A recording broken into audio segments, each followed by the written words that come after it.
For the past 2 weeks, a handful of Asia-Pacific countries have rolled out the red carpet for Donald Trump, who completed his first visit to Southeast Asia as the U.S. president, while also chalking up a few other firsts.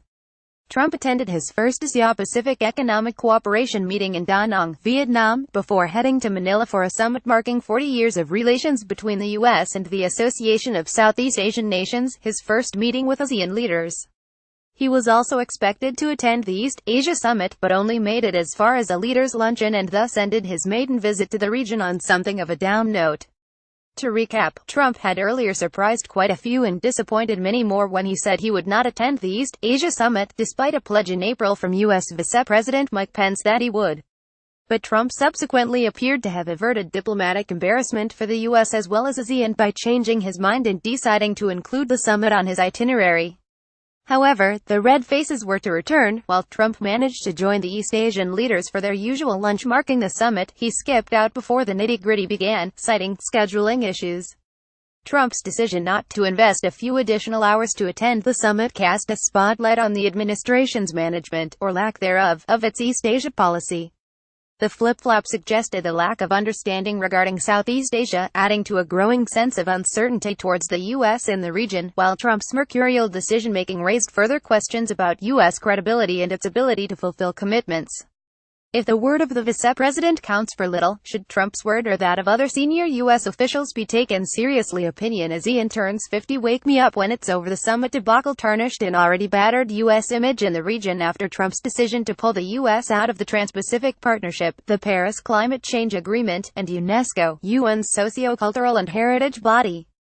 The apparent casual manner in which Trump managed his summit debut reflects his insensitivity to the importance of multilateralism in the region.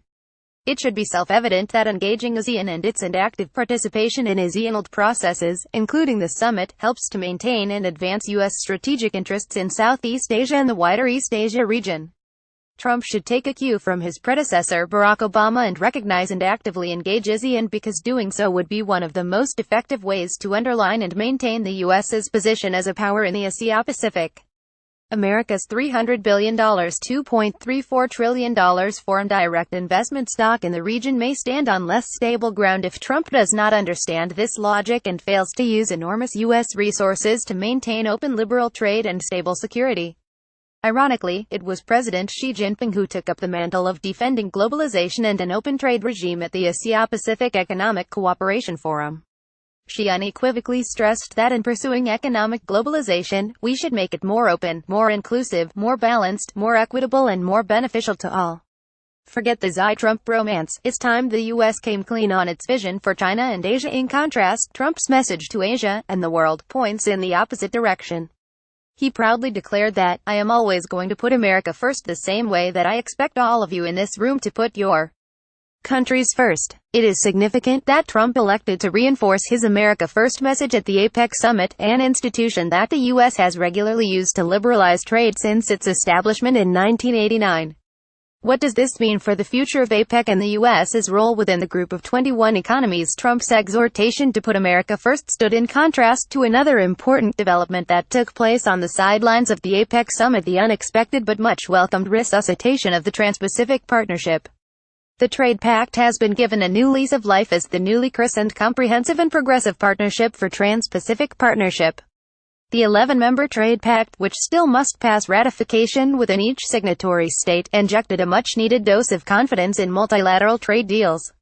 It also displayed Japan's leadership in corralling support from the new pact's partners. The fact that Japan stepped up when the U.S. appeared to be faltering on international trade issues bodes well for the region. With the Trump administration distracted by a troubled political agenda at home and its foreign policy focused on other regions, it was reassuring to see other viable leadership options. While the U.S. appeared to be disinterested in multilateral trade arrangements, Trump has shown more interest in broader strategic arrangements. At the sidelines of the ASEAN meetings, he met with the so-called Quadrilateral Strategic Alliance, Australia, India and Japan, to express their shared aspirations for a free, open, prosperous and inclusive Indo-Pacific region. Why is the U.S. calling Asia-Pacific the Indo-Pacific? Donald Trump, to clarify, China was understandably concerned with the talks, as Beijing considers the possibility of an alliance of democracies a thinly veiled plot to contain China. On the other hand, ASEAN member states share a different set of concerns and take it seriously when major powers begin to draw lines. Renewed rivalry would be a setback to decades of hard-earned regional cooperation.